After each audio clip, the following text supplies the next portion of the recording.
গণতন্ত্র যেমন একটা কনসেপ্ট, কিন্তু পৃথিবীর বিভিন্ন দেশে গণতন্ত্র বিভিন্নভাবে অনুশীলন হয়। আমেরিকায় যেভাবে অনুশীলন হয়, ইংল্যান্ডে তো সেইভাবে হয় না। ফ্রান্সে যেভাবে হয়, ভারতে তো সেভাবে হয় না। শ্রীলঙ্কায় যেভাবে হয়, বাংলাদেশে তো সেভাবে হয় না। এক এক দেশে এক এক রকম পদ্ধতি আছে গণতন্ত্র কার্যকর করার। তেমনি পিআর হলো একটা কনসেপ্ট, একটা ধারণা। এটা বিভিন্ন দেশে পৃথিবীর বিভিন্নভাবে এটা কার্যকর হয়। এখন যারা পিআরের কথা বলতেছেন, তারা কিভাবে সেই পিআর বাস্তবায়ন হবে এই ব্যাপারে কোনো কথা বলছেন না।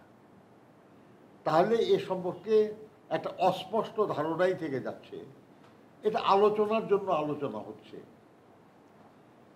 আমরা আরেকটা জিনিস মনে করি যে সেটা হলো যে দেখেন, এই রাষ্ট্র তো জনগণের, সিদ্ধান্ত নেওয়ার মালিক তো জনগণ। আমরা শুধু কিভাবে ভোটটা দিব এই জন্য একটা ইভিএম পদ্ধতি চালু করা হয়েছিল।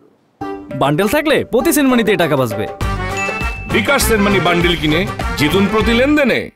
কত বছর হলো এই ইভিএম পদ্ধতি সম্পর্কে জনগণকে অবহিত করার জন্য অনেক প্রচার প্রচারণা হয়েছে। যারা এই পদ্ধতিটা কার্যকর করবে তাদের অনেক প্রশিক্ষণ হয়েছে।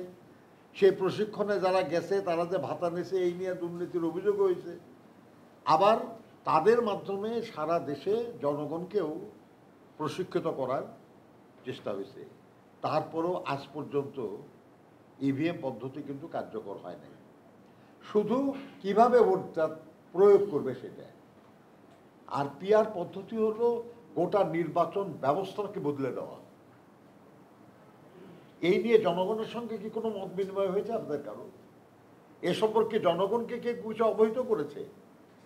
এমনকি এই নিয়ে সুশীল সমাজ বলেন কিংবা আপনার প্রতিনিধিত্বশীল যেসব প্রতিষ্ঠান বলেন, এমনকি রাজনৈতিক দলগুলির নিজেদের যেসব যে সংগঠন আছে তাদের সঙ্গে এইগুলো আলোচনা হয় নাই। অর্থাৎ এটা অত্যন্ত একটা প্রিলিমিনারি স্টেজে আছে।